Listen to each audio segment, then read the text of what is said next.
Hi students, in today's lecture we will see about some problems on power amplifiers, class A power amplifiers. So here, calculate the maximum AC output power in the amplifier as shown below. So assume VB equal to 0 volts. So here see this diagram. So it is a class A power amplifier. The given values are R1, R2 equal to 1 kilo ohm, RC is 50 ohms and RE is 100 ohms, and the VCC is 20 volts and the load ratio is 50 ohms. Here we have to calculate the maximum AC output power. The maximum AC output power.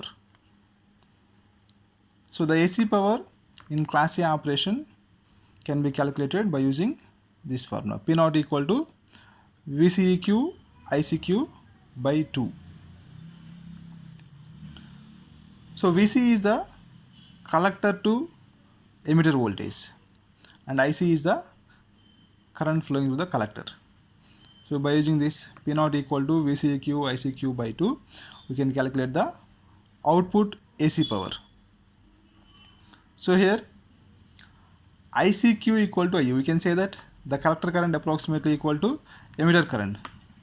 So it is the collector current and it is the emitter current. So ICQ equal to IE. The collector current approximately equal to emitter current. So here to calculate the emitter current, we can write VBB. So this voltage is VBB. VBB, that is the base voltage. So the voltage from base to ground.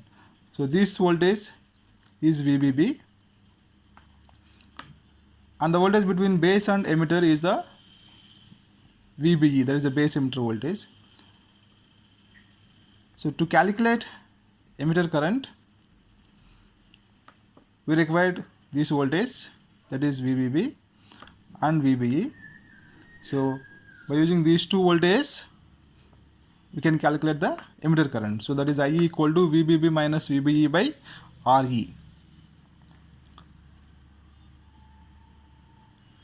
So here RE is 100 ohms. So here assume VBE equal to 0 volts. So we can write IE equal to VBB by RB. So how to calculate the base voltage? So the voltage across 1 kilo ohm resistor. So by using voltage divider rule, so it is this resistor by total resistor, that is 1 kilo by 1k plus 1k into 20 volts. See here. So that is the voltage between base and ground. So it is 1k by 1k plus 1k into 20 volts, that is equal to 10 volts. So here this voltage is 10 volts, right? So the emitter current is this voltage, that is 10 volts by 100 ohms emitter resistor, that is equal to 100 milliamperes. So that is ICQ, that is equal to IE. Next we will calculate VCEQ. So VCEQ means this voltage, the voltage between collector and emitter, VCEQ. So we can write this equation. So VCC minus this voltage drop minus this voltage drop. So IG into RE, this one is IC into RC. This voltage drop is IC into RC and this voltage drop is IE into RE. So we can say that IC equal to IE. So that's why we can write VCC minus IE into RC plus RE. So actually VCC minus IC into RC plus RE, but approximate IC approximately equal to IE. So we can write VCC minus IE into RC plus RE. So if you substitute these values in this equation, then VCQ equal to 5 volts. The maximum AC output power is, so VCEQ into ICQ by 2, then we will get 250 millivolts. So here we have calculated the maximum AC output power. So see here, this is the second problem. So here calculate the maximum AC output power and efficiency.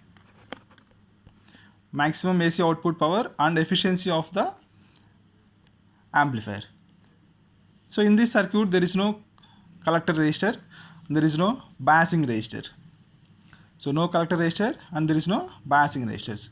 So here ICQ equal to IE. So to calculate emitter current, so IE equal to, so we can write VE by RE.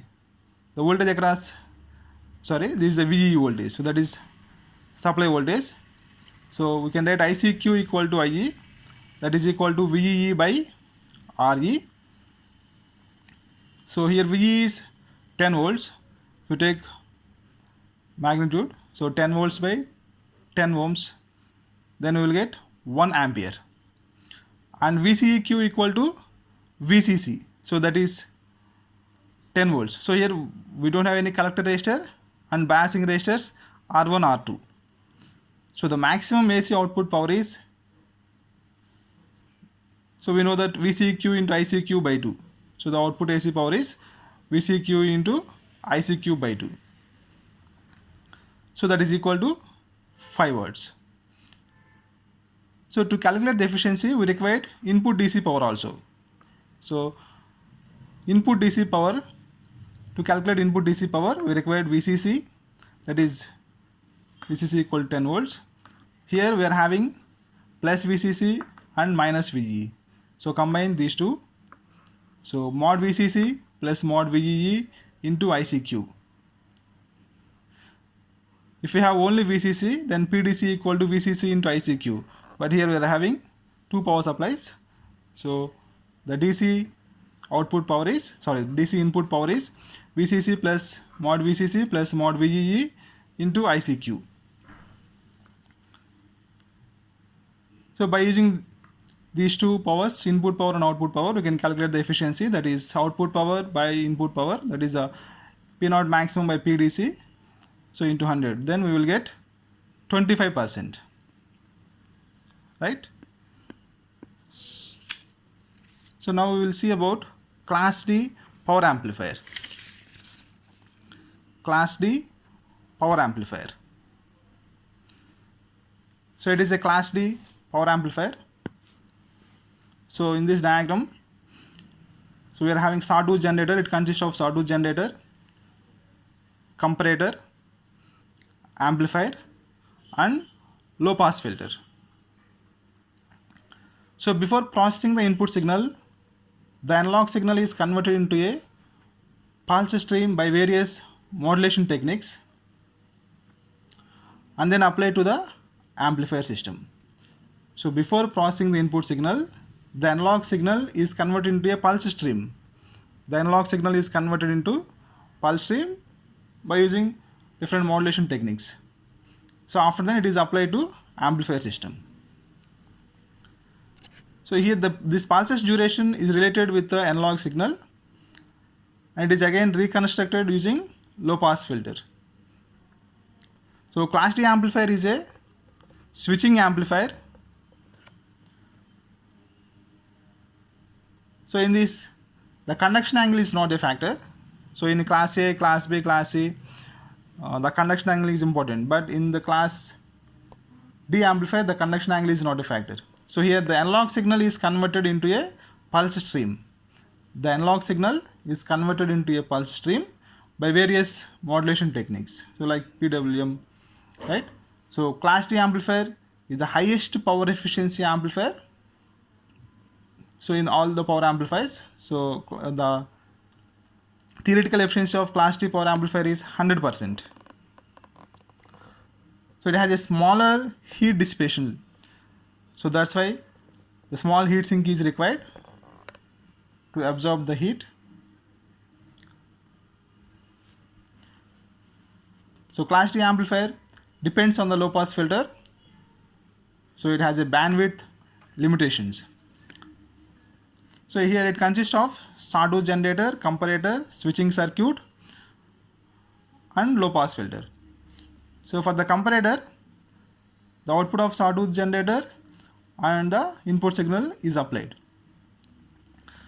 So sawtooth waveform generator, it generates a high frequency sawtooth waveform it generates a high frequency sawtooth waveform. So this frequency is 10 times the maximum frequency of the input signal. So the comparator compares these two inputs. So here it digitizes the input audio signal by mixing with the sawtooth waveform, and the output of the comparator is a digital copy of the analog input signal. The output of the comparator is a digital copy of the analog input signal.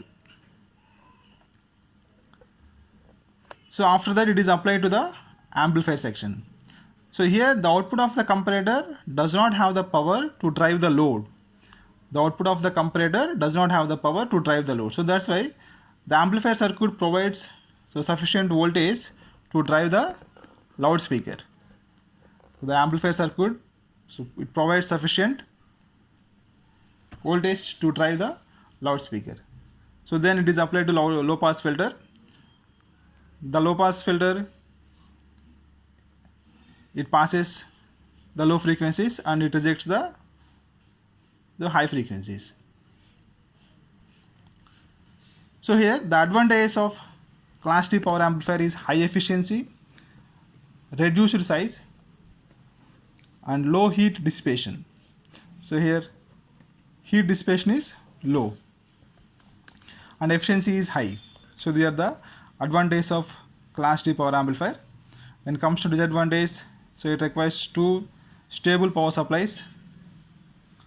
The high frequency response is dependent on loudspeaker impedance. So when it comes to applications, class D amplifier is used in the sound cards of the mobile devices and personal computers. So in the sound cards of mobile devices, we are using the class D amplifiers, and in the personal computers also we are using class D power amplifiers. So and these amplifiers are also used in cars. So in audio subwoofer amplifiers. So they are the applications of class D power amplifier. Thank you.